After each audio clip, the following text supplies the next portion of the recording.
Okay, so you want to know about the big fantasy movies coming up, Right. but maybe without spending hours scrolling through everything. Exactly. It's easy to get lost. So we've done a bit of that digging for you. We're focusing on this one list, the most fantastic 2025 fantasy movies, ranked by fans. It gives a pretty good snapshot of what people are buzzing about. Right. It's all about that early anticipation. Our plan here is just to pull out the key stuff, what makes these films sound interesting so you get a clear picture. Yeah, like a guided tour through the hype. No overwhelm, just the highlights. Sounds great. Let's dive in. This fan ranking, it's a really interesting starting point. Shows what's grabbing attention right now. Okay, first up, number one on the fan list is Death of a Unicorn. Yeah, that title definitely makes you pause. It does. So the core idea, it's described as a quirky horror comedy. Mm-hmm.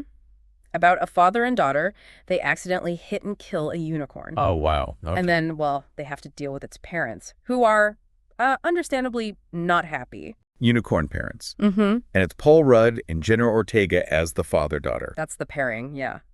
Directed by Alex Sharfman, his debut, actually, set on some fancy estate.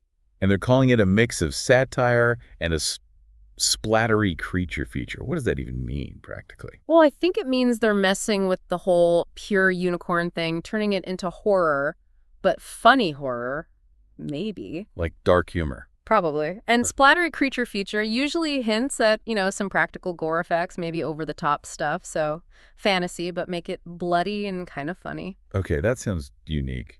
Definitely seems like it'd appeal if you like weird genre mashups. For sure. And the Rudd-Ortega chemistry is something people are already pointing to. Interestingly, though, it's also on a list called The Most Divisive Films of 2025 on Rotten Tomatoes.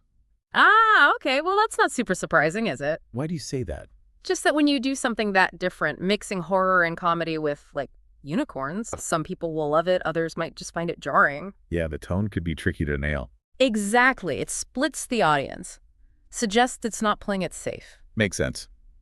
The source even prompted 6 ways Death of a Unicorn reinvents the creature feature genre, so they're definitely pushing boundaries. Seems like it. Definitely one to watch just to see how that mix lands. Okay, moving to number 2. A name we all know. Snow White. Right. The Disney live action. But apparently it's a pretty fresh take. How so? I mean, we know the basic story. Well, it stars Rachel Zegler as Snow White, Gal Gadot as the evil queen. That's fairly standard casting buzz. Mm-hmm. But the twist is she doesn't hide out with 7 dwarves.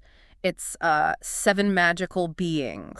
Different. And she teams up with a bandit, this character played by Andrew Burnap, to sort of fight back and reclaim her kingdom. Okay, so definitely not the damsel in distress waiting for a prince. More action-oriented. Seems that way. They're talking up dazzling visuals, too. It feels like they're aiming for more, modern sensibility. When they change a classic that much, does it usually work? What's the risk? It's tricky. You need to keep the heart of the story, the stuff people connect with. Right.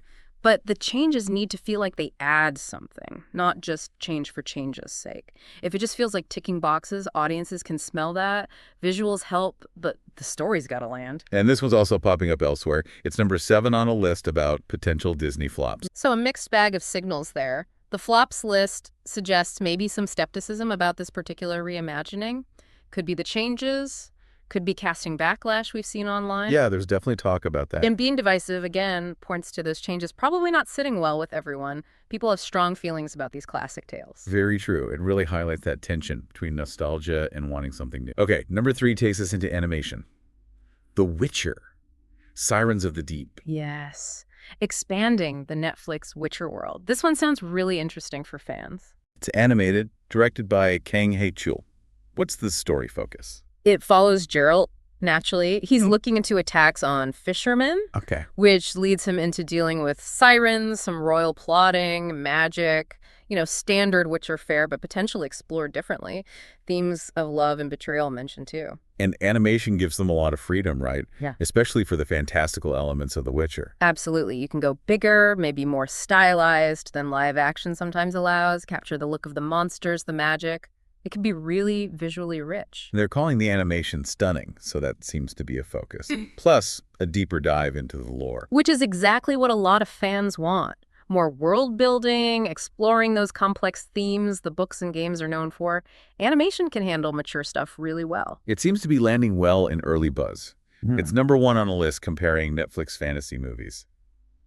The title was something like Where Bleach Ranks. Right, so it's topping charts within Netflix's own fantasy library, which is a strong sign. And it's also on lists for best new fantasy movies generally, and even a sword and sorcery list. That's good coverage. It suggests it hits the mark for Witcher fans, appeals as a strong recent fantasy entry, and fits into that classic sword and sorcery mold. It's ticking a lot of boxes. Okay, let's shift gears. Number 4, In the Lost Lands.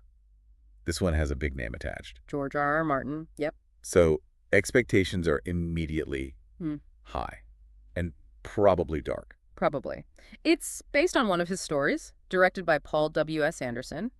Milla Jovovich plays a witch. Gray Alice. Okay, Anderson and Jovovich, that suggests action. Definitely. And Dave Bautista's in it too, as a hunter named Boyce. They're on a quest in a dystopian world looking for some magical artifact for a queen. Sounds epic. Intrigue, betrayal, mystical creatures. It's ticking the Martin boxes. Totally. Rich visuals and an intense storyline focused on power, survival, classic Martin themes. How do you think Martin's dense style fits with Anderson's more action-focused direction? That's the key question, isn't it? Can they capture Martin's complexity of the world, the morally gray characters, while still delivering the kind of visual spectacle Anderson is known for? It's a balancing act. For sure. Jovovich and Bautista are strong physical performers, so that suggests where some of the focus might lie. And the lists it's on seem to reflect that. Best CGI action movies, Milla Jovovich movie rankings, and again, that best sword and sorcery movies list. Right. So expect big visuals, lots of action, likely Jovovich kicking ass, all within that familiar dark fantasy sword and sorcery framework. It knows its lane. Gotcha. Okay, number 5 sounds potentially quite different. Legend of Ochi. Yeah, this one sounds more enchanting, whimsical, maybe? It's directed by Isaiah Saxon, stars Helena Zengel, who is great in News of the World as a farm girl, Yuri. And she finds and helps this injured mythical creature, a baby Ochi, get back to its family. Finn Wolfhard, Emily Watson, Willem Dafoe are also in it. Quite the cast. Definitely. But what's really grabbing attention is the how. They're apparently using puppetry and practical effects a lot. Oh, interesting. Like old school fantasy feel. Yeah, maybe a bit like Dark Crystal or Labyrinth, that kind of vibe. It can give things a unique, tangible quality that CGI sometimes misses. Totally. And they're highlighting unique storytelling, imaginative visuals, themes of courage, discovery. It sounds quite visually distinct. It does. It could really stand out if they lean into that practical effects aesthetic. Might appeal to people looking for something less reliant on digital gloss. And the lists reflect maybe a broader appeal. It's on a jungle adventure list. Okay, so maybe a journey element through a lush environment. Best new fantasy, but also best PG fantasy movies. Ah, PG, that's key. Suggests it's probably aiming for a family audience, or at least a wider one than, say, In the Lost Lands. More wonder, less grit, perhaps. Makes sense. A different flavor of fantasy. All right, last one on this list, number 6. A Minecraft movie. The big one. Based on the game everyone and their kids have played. Huge built-in audience. Directed by Jared Hess, who did Napoleon Dynamite. So quirky humor is likely. Good point. The plot involves 4 misfits getting sucked into the Minecraft world. Classic Portal fantasy setup. Yep. And they team up with Steve to find their way home. Expect blocky landscapes, nods to the game, that specific Minecraft humor. Adapting a game like Minecraft, which is basically a giant sandbox with no set story, that's got to be tough, right? How do you make a movie out of that? It's a huge challenge. You have to invent a narrative structure that feels true to the spirit of the game, the building, the exploring, the mobs, without just feeling like watching someone else play. Yeah, I got to capture the feeling. Exactly. Hess's quirky style might actually fit well with Minecraft's inherent weirdness, but pleasing that massive, dedicated fan base. Which might explain why it's also on that divisive films of 2025 list. Makes total sense. Expectations are sky high. Any deviation from what millions of players imagine could cause friction. Video game movies are always a tightrope walk. Right. And the source mentioned some behind-the-scenes stuff too, like Jack Black replacing someone from The Office. Yeah, and production secrets. Hints that there might be interesting stories about just getting this thing made. Always adds another layer. Okay, so that's our run-through of the top 6 fan-anticipated fantasy films for 2025. Quite a mix. Really is. From splattery unicorn horror comedy to animated Witcher tales, George R.R. Martin darkness, practical effects magic, Disney reimagining, and a blocky video game world. It shows the fantasy genre is just incredibly broad right now. So much creativity happening. Definitely. There's something for almost any kind of fantasy fan in that lineup. So the final thought for you listening is maybe. Yeah. Which of these sparks your imagination the most? Is it the weirdness, the epic scale, the nostalgia, the animation, the practical magic? These fan lists are a starting point, but maybe the film you end up loving most isn't even the one highest ranked right now. True. Lots of potential waiting to unfold. It's definitely going to be an interesting year for fantasy films.